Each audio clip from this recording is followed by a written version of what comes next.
So it's a clean slate. However, Trump is already at work. Following the swearing in, the president began signing executive orders. Joining me now from our bureau in Washington, D.C., political consultant with the Weathers Corp, Seth Weathers. Seth, I want to know, you had a pretty much close to a front row seat. You were part of the festivities there. What was your position? What did you see? What was it like? And did you get some decent pictures? I know you're going to bug me about the photos, but I probably got caught up in the moment a little bit there, but I can definitely get some over to you. It was an incredible experience. As you just played the speech from Trump, the inauguration speech was just truly, I could find no flaw in it. It was unbelievable, well done, and well stated, and I think it is a great forward, a look to the future that America holds right now, and I think that's a future of optimism, hope, and shall we say change. But no, I think it was the excitement in the crowd was unbelievable. It was really unbelievable. So and that's what I want to ask you about. What about the emotion of it all? Was it one of those moments that obviously is going to probably stay with you for the rest of your life, being a good old boy from Atlanta there? Right. But really, I mean, was the emotion palpable? Could you feel almost a sense of electricity among the other guests?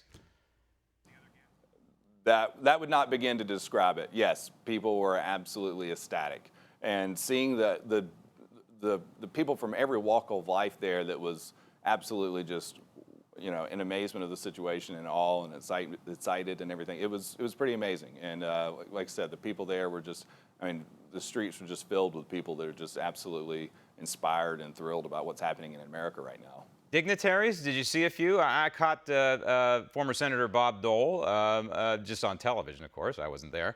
Of course, Bill and Hillary Clinton, George W. Bush. Did you see some familiar faces?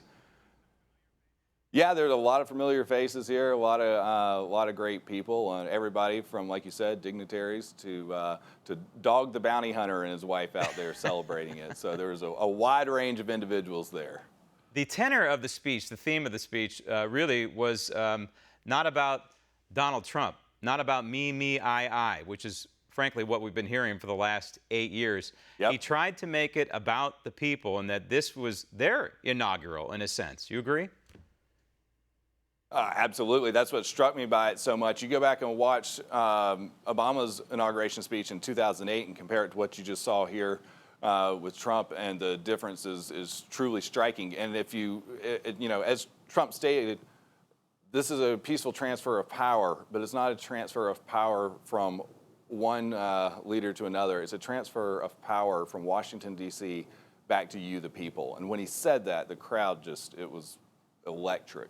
And the looks on people's faces, but it truly is, and that's what's happening there. And, you know, making that statement up there was you know, he was talking about a lot of the people standing behind him, and yeah. So I think to have him say that and the way he did and with conviction, I think means a lot to a lot of people. And by the way, I think it was a huge mistake for the Democrats to boycott those phony elected officials like Luis Gutierrez, and one of the Democrats put it, who did go to the inaugural. He said, you know, you can have a spot at the table, or you can be on the menu. In other words, eaten up. And I think that that's the approach to take, right? I mean, you need to be a part of the solution. Now, speaking of that, okay, so Seth, now he gets to work, right? What do you think in the first few days of the Trump administration we're going to see in terms of executive orders? Do you think we're going to see a full rescind of DACA? Do you think he'll tear up, if you will, philosophically speaking, the Iran nuke deal? Will he go after parts of Obamacare? What do you see happening? I mean, I'm not going to speak for, I don't have to say President-elect. I'm not going to speak for President Trump, but what I will say is I think they're going to be very busy overriding a lot of Obama's executive orders in very quick order.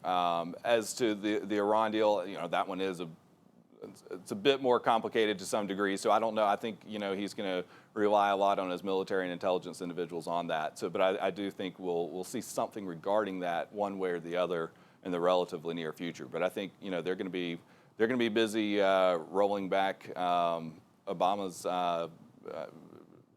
executive orders throughout next week. I think going into even Friday. All right. So the final tweet as a civilian from Donald Trump was the movement continues, and now the work begins. And I heard some commentators say, hey, there's no way this president's going to be able to treat the government like a business. But I do not believe that. I believe you can treat it like a business, and he runs the federal government, as well as he's run most of his businesses, I think we'll be in pretty good shape. I think you're right. And, you know, that was one thing I was talking with some of the people in the campaign, and they said, you know, people were asking, where's the big staff after party and everything after this is over? And they said, we're Trump staff, where there's not really an after party. We have to get to work at 12:01. So I think he has very high expectations for what he expects out of the people that are working for him, and I think they're going to be very busy. And the people that are working for him in the campaign are absolutely, I mean, I have not seen people this excited about positive change and what can be done in Washington in my lifetime. It's a great sign. That's a great attitude, the anecdote you just told us there. And I hope that the president continues to use Twitter to communicate directly with the people. And oh, by the way, it also drives the mainstream media absolutely nuts. Seth, congratulations. Get on home to Atlanta. We'll talk to you later.